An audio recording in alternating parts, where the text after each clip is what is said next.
Every second you spend in the sun, something invisible is happening. Ultraviolet radiation, specifically UVB, strikes your skin cells. It's not a burn, not yet. It's a specific kind of molecular scar. The energy from a single photon can be just right to fuse two adjacent thymine bases in your DNA, creating a lesion called a thymine dimer. This creates a physical kink in the double helix, like a staple binding two separate pages of a book together. Your cellular machinery, trying to read the genetic code, snags on this kink, unable to process the information correctly. Trillions of these tiny, silent errors can accumulate in just a few hours outdoors. You might assume the repair process kicks in immediately. But your cells don't just react, they anticipate. Deep inside the nucleus of almost every cell is a clock, not with gears, but with genes. Proteins known as clock genes are transcribed in a rhythmic cycle, creating a feedback loop that takes, on average, 24 hours to complete. This is the circadian rhythm, the master pacemaker that dictates countless bodily functions, from your sleep-wake cycle to your body temperature. And as it turns out, it also dictates the schedule for your cellular construction crew. The system responsible for fixing these UV-induced kinks is called nucleotide excision repair, or NER. It's a multi-step process. First, a surveillance protein has to find the damage. One of the key players is a protein called XPA. Think of it as the foreman of the repair crew. And here is the crucial link. The production of XPA isn't constant. Its gene is controlled by the circadian clock. As day turns to night, the cellular environment shifts, and the production of XPA ramps up, peaking in the late evening, long after the sun has set. Your cells are essentially stockpiling repair tools in preparation for the night shift. Why wait? Why not fix the damage as it happens? The answer lies in cellular efficiency.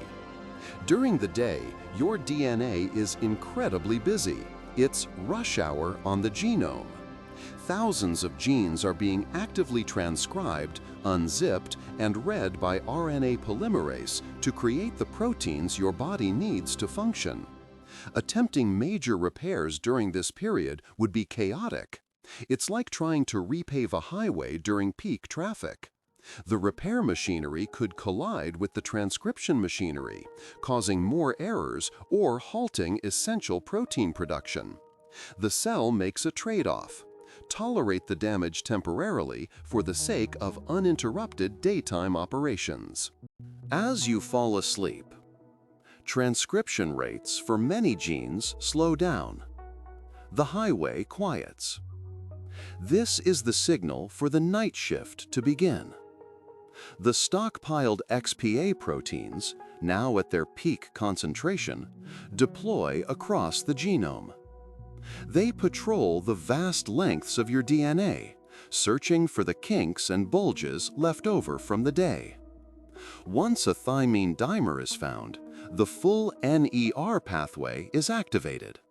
A complex of enzymes assembles, snips the DNA backbone on either side of the damage, removes a short, single-stranded segment containing the error, and a DNA polymerase fills in the gap using the opposite strand as a perfect template.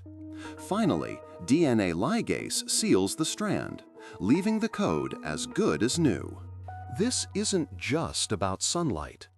Your DNA is constantly under assault from a variety of sources, including metabolic byproducts within your own cells and even cosmic radiation.